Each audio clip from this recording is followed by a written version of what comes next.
I am Mahesh from FISAT. I am going to be the instructor for Principles of Information Security course. In this class, we will discuss about some classic attacking methods adopted by hackers. First, about buffer overflow. Buffer overflow is a major security issue in the programs written in mainly C and C++. One of the first documented exploitation of buffer overflow is in 1988 by Morris Worm. Two major worms uses this idea is CodeRed worm and SQL Slammer. One against Microsoft IaaS and the second one is against Microsoft SQL. So, what is the core idea behind buffer overflow?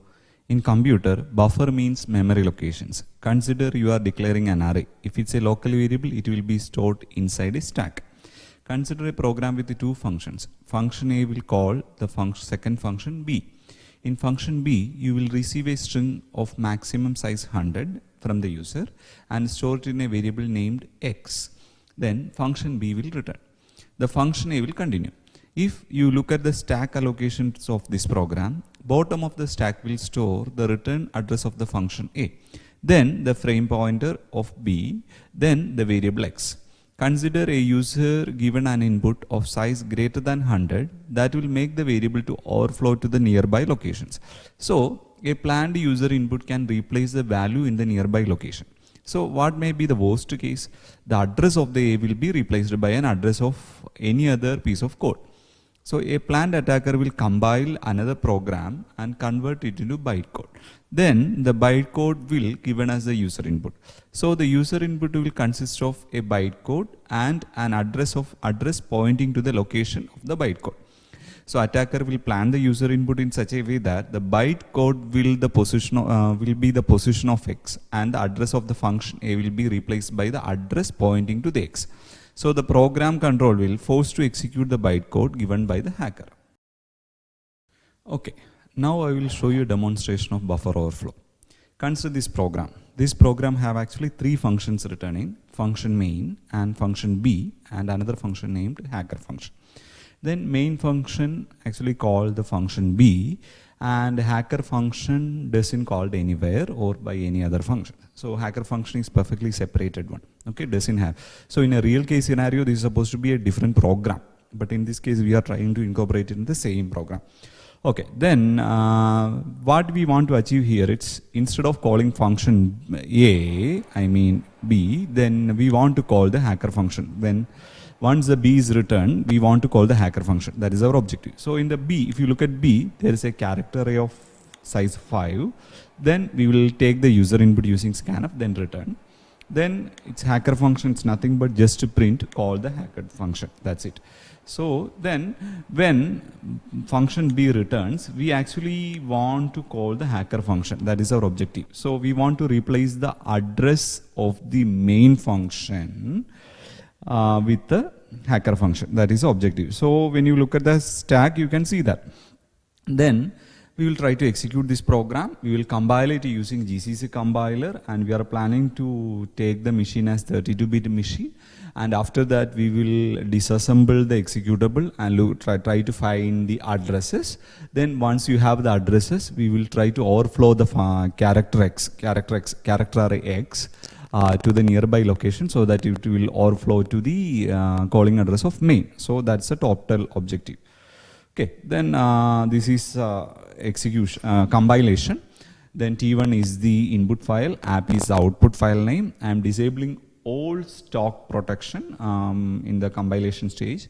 Then M32 is 32-bit machine, disable all optimization. Execute that program, even input, that worked fine, no issues at all. Okay, now what we want to do is we will disassemble this code. Disassemble in the sense like try to find out what exactly inside. So object dump is our command, give the app. Then if you look at the disassembling part, you can see the functions are there, function B, then main and hacker functions are there.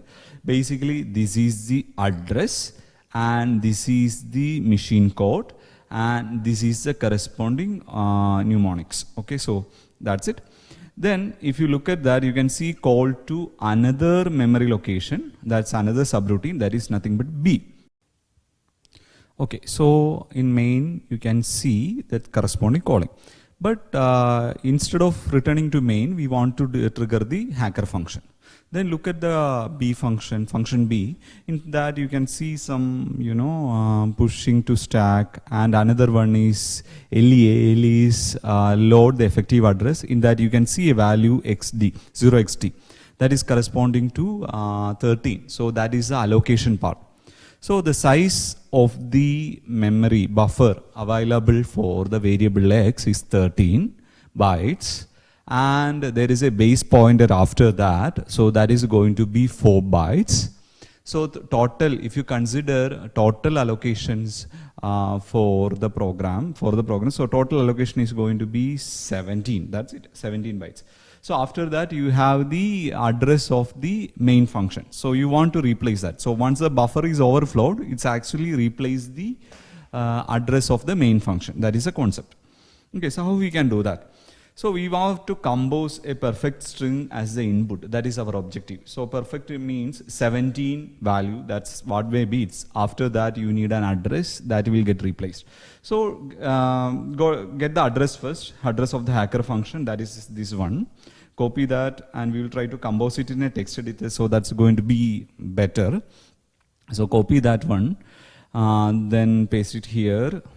Then compose it as a string. So I want to give this to a Python program and a Python command actually. Then Python program will return the string that will pass to our program. That's our objective. So /x means actually it's representing the hexadecimal. We are writing it in a reverse order. I hope you understand why I am writing it as in a reverse order, because stack is always, that last in first out. So that's it. Then so we will take the 9B, the last one, then 84. Then after that we will go for 04, then 08. So that is our address. So our address is trying to represent using a decent string. That's it. So that will make some sense in input. Okay, so once you have this address, what is the rest of things you needed? You want to prepend a string before this address. So that's nothing but we have to fill the 17 locations of the buffer. So I'm using H as the character. Then I multiply by 17. So that's going to be 17H. So the total length is going to be 17 and H. Then add the substring. So that will give you the rest of things. Then print. So print is a command in Python that help you to print this thing. Hope you know that. Okay, so this is our total string. So I want to correct the codes because it's Python code. I want to get it corrected so it will execute perfectly.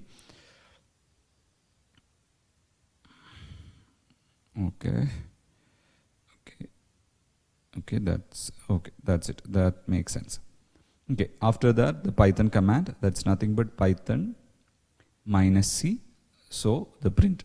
Okay, then we will pass this output of this program to standard input of our app. Okay, copy that, paste it in our shell, then pipe that actually do the redirection. Then app. Okay, that's a mistake. I need ./app. Okay, you can see it's called hacker function after there is a segmentation fault.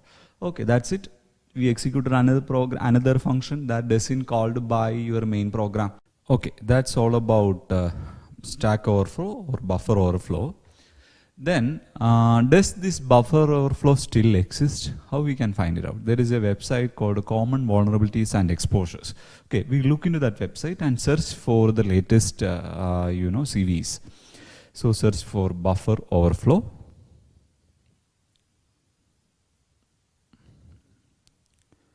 Wait a second. Okay. Yeah, look at that. In 2020 also there are plenty of vulnerabilities reported. So why you can see WeChat have a vulnerability. Recently there is a vulnerability reported. So why this still exists? The reason behind it, still we are using plenty of codes that uses C and C++ or the similar languages, or the system softwares, or majority of the system softwares are written in C or C++. So look into the ranking of the C and C++.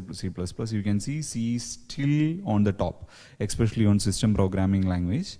Then look at that, C still performing well, so majority of the system softwares are still written in C. So it's still worth studying C, right? Okay. Then another incident reported, it's Pegasus. Did you heard about Pegasus? Pegasus, it's a spyware affects WhatsApp. So something similar reported in 2019 November in WhatsApp, and there is a buffer overflow. If you play an MP4 file, it will causes a denial of service or remote code execution. So it still exists. So what are the protective countermeasures you can take against buffer overflow? One option is nothing but choice of the programming languages. If you go for C, C++, you must worry about buffer or stack overflow or similar kind of memory leaks. Then go for Java or Python, maybe better option. So that affects.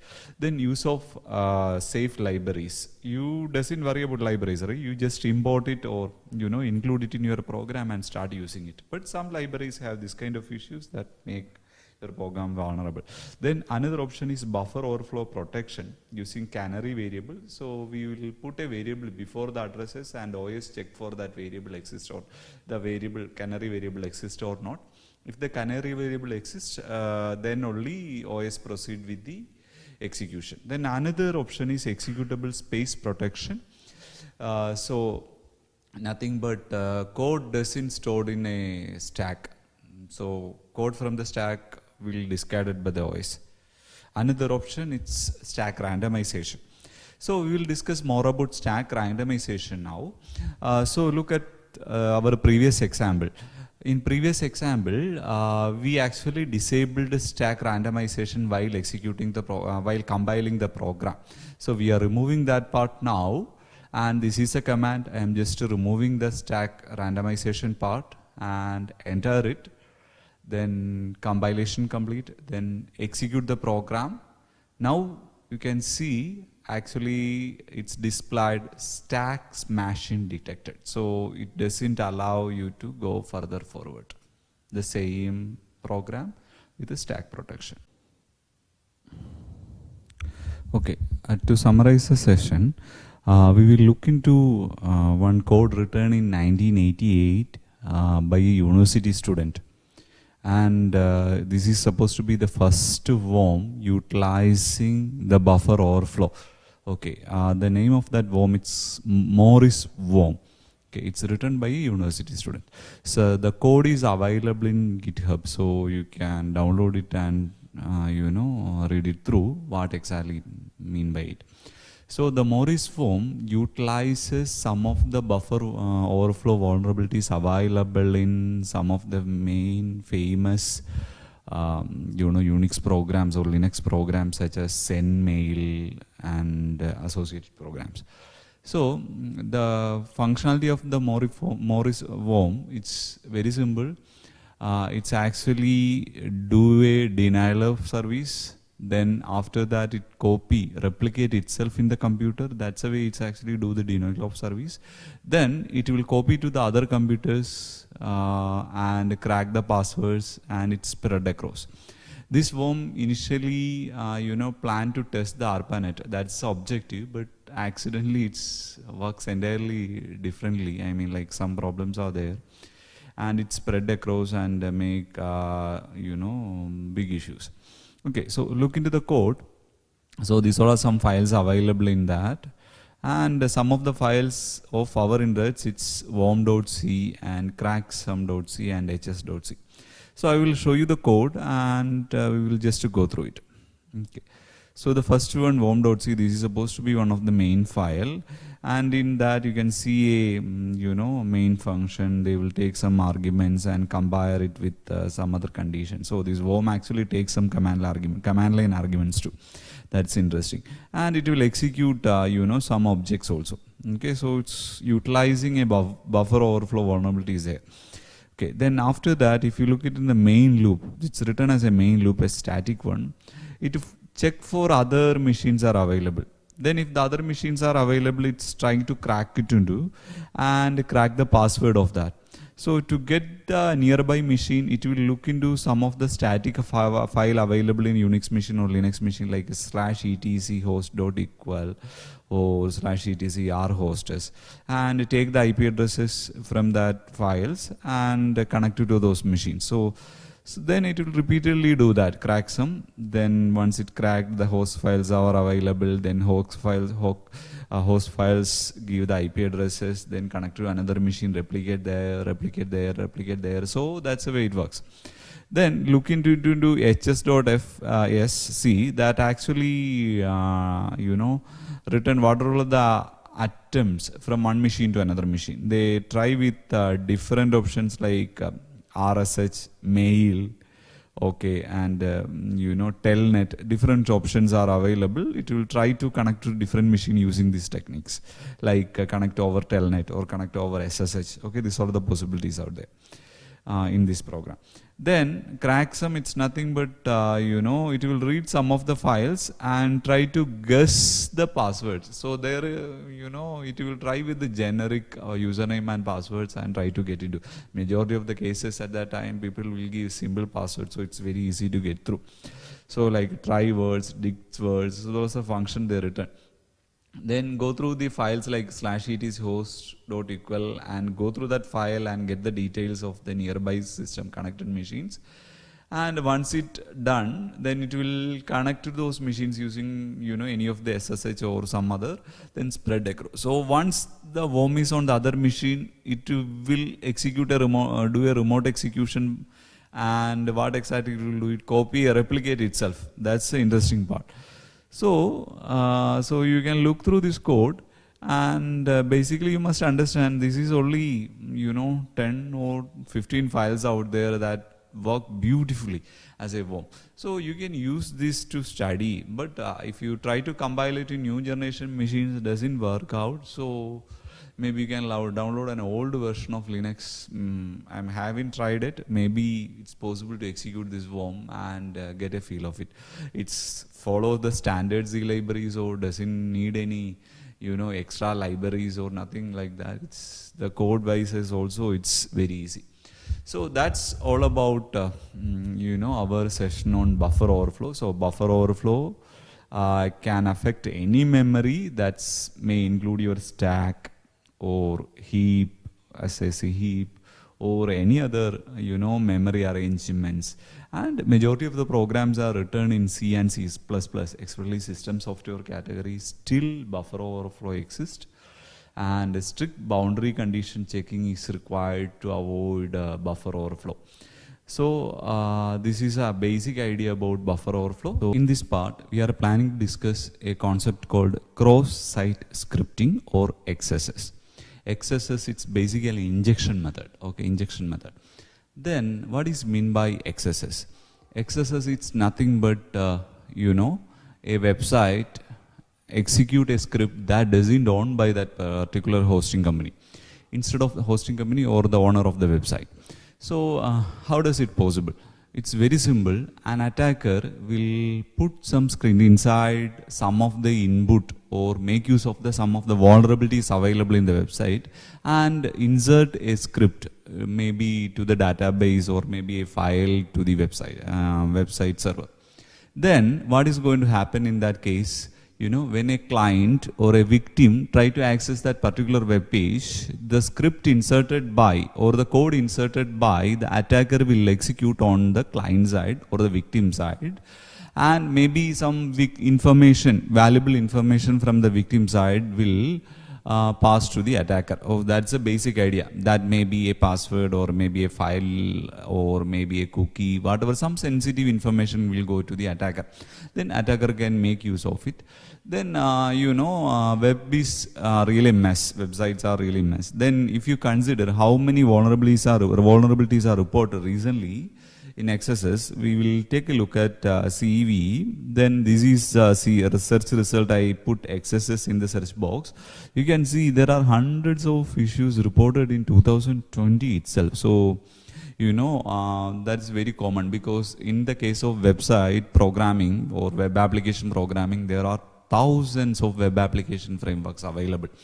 So nobody cares that much about, everyone want to make it work, but nobody worried about, the concept guys, the concepts like validation or encoding. That's the reason why when you go for web programming, learning web programming may be easy, but a smart programmer, you have to put some effort and try to understand the security concept behind website designing. That is also important. Okay, now we will discuss some basic idea about web applications.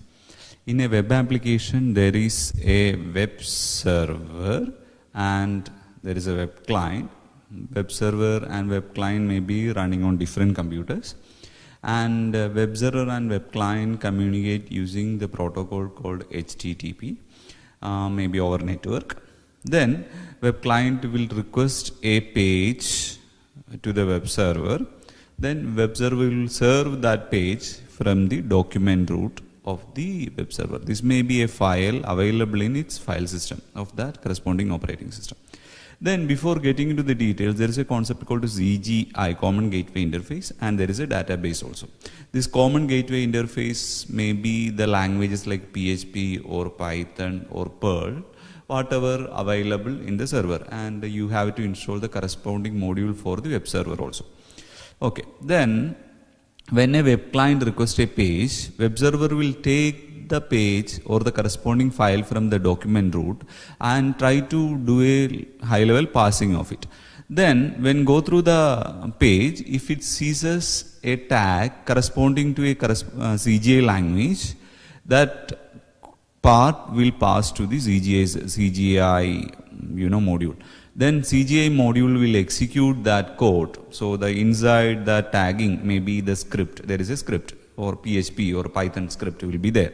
Then that CGI module will execute that. That will help the CGI module to maybe get some data from a database or send a mail, whatever the case, whatever some dynamic action supposed to be happen there.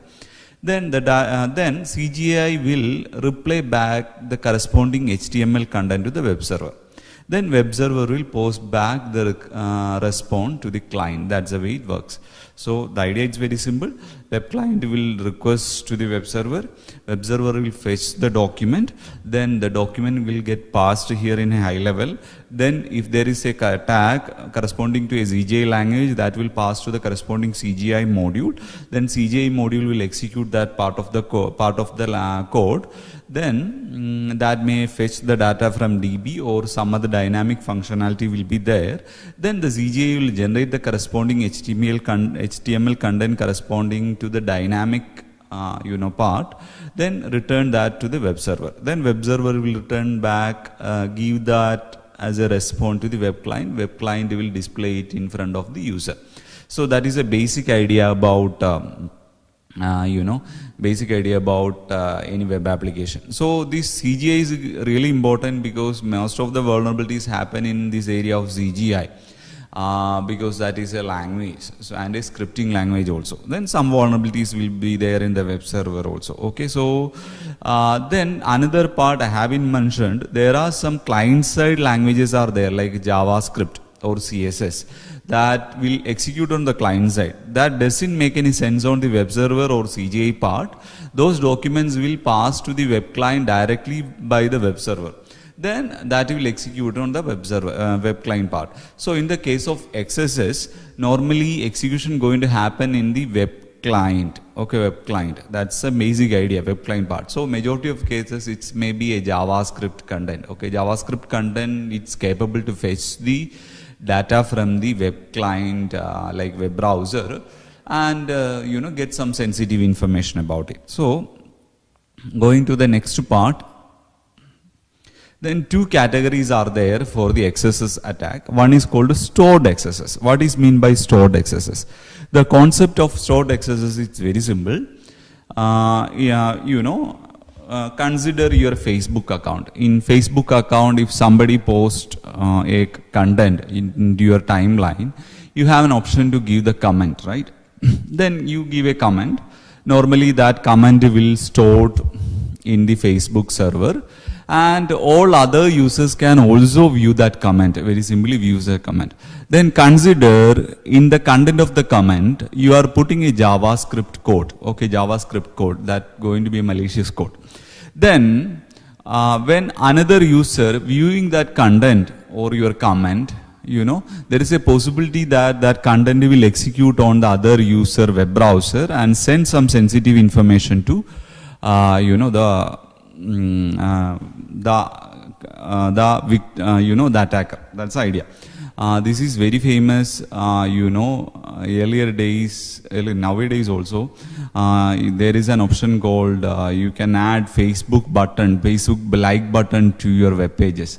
So that is supposed to be a malicious code, you know. Facebook will collect the data like how many people actually accessing the, you know, the particular website and all other details like what all of the contents out there. Okay, that's all our idea. I'm not specifying, I'm not targeting Facebook, but this is a basic idea. So when you put something like ad or, you know, Facebook like in your web pages, okay, that is not a good practice for a decent website. Okay. Then how does it work on the background? Okay, so this is our attacker. Attacker can have a server or client. Attacker will insert a script to the database or file using maybe a command option or any other vulnerable input on the website site. Okay, then that will get stored in the document root file system or the databases. Then consider client is requesting for that particular web page. Okay, that web page, then you know, web server will give that data, maybe that include the script that given by the attacker also. So in the client side, that will get executed and attacker will get the sensitive data. Okay, so the client side, if a JavaScript executes, that can give the, you know, sensitive information like cookies and all other to the attacker. So that is a basic idea behind stored XSS. Why it's called stored XSS? Because it's stored in document root or the database. That's the reason why it's called stored XSS. So what about next one? Next one, we call it as reflected XSS. Reflected XSS doesn't have any option like storing. So instead of that, you know, it will utilizes some argument on the link, okay, or the browser link or the URL. Okay, so how does it work? Okay, then I will show you my Gmail account. I got a mail today morning that's talk about you will win RS1000 and I click here for the claim. Then I go for the click here, you can see it actually shows a different URL there.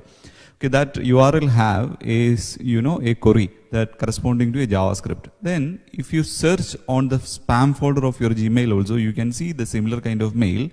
Then the links forwarding to another website, maybe a website with a script or something like that. So this is very common. Search around your spam folder, you will get an idea.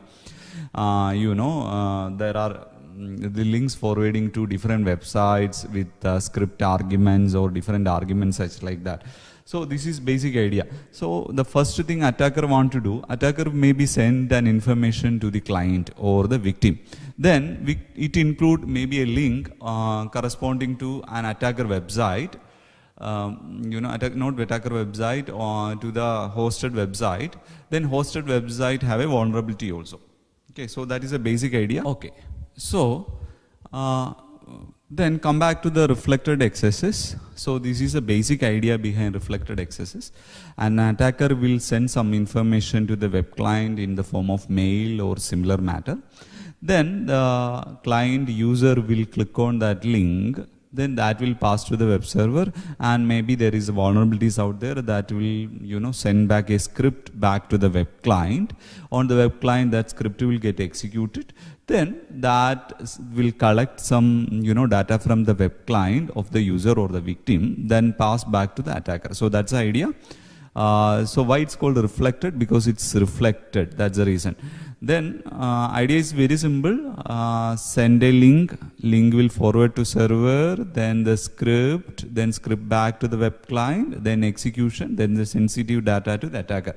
So that's a basic idea behind reflected XSS.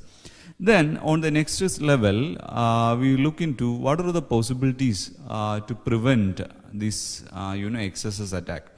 So there are different methods. The first method we will discuss, it's secure input handling.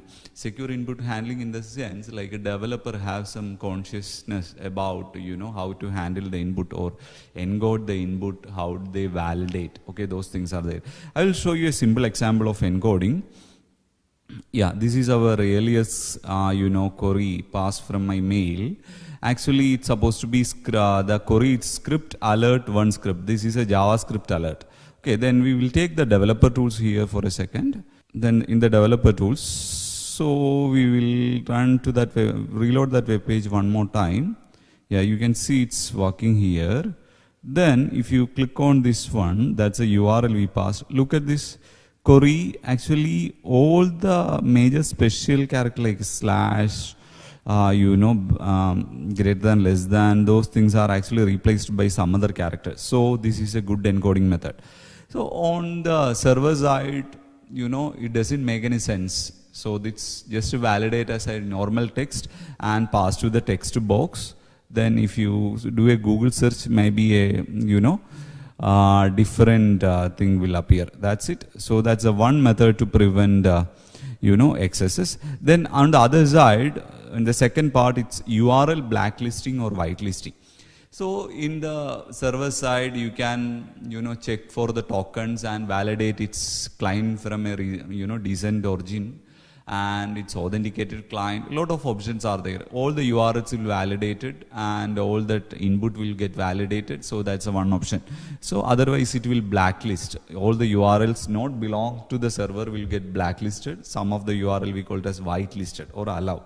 Then the other option is on the web server side, web browser side, we have a content security policy. So content security policy means whatever the content supposed to be, allowed by the user to the web server input.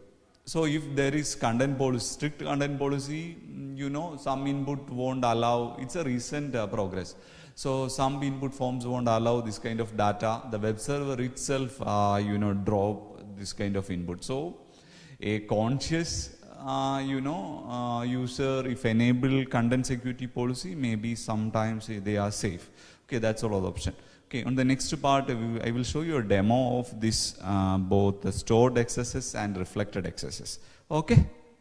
Okay, so in this one, I will show you a code that available in GitHub. It's very common XSS demo. So you can see a text input here, and you can give a script there. You guys are expected to have a simple text.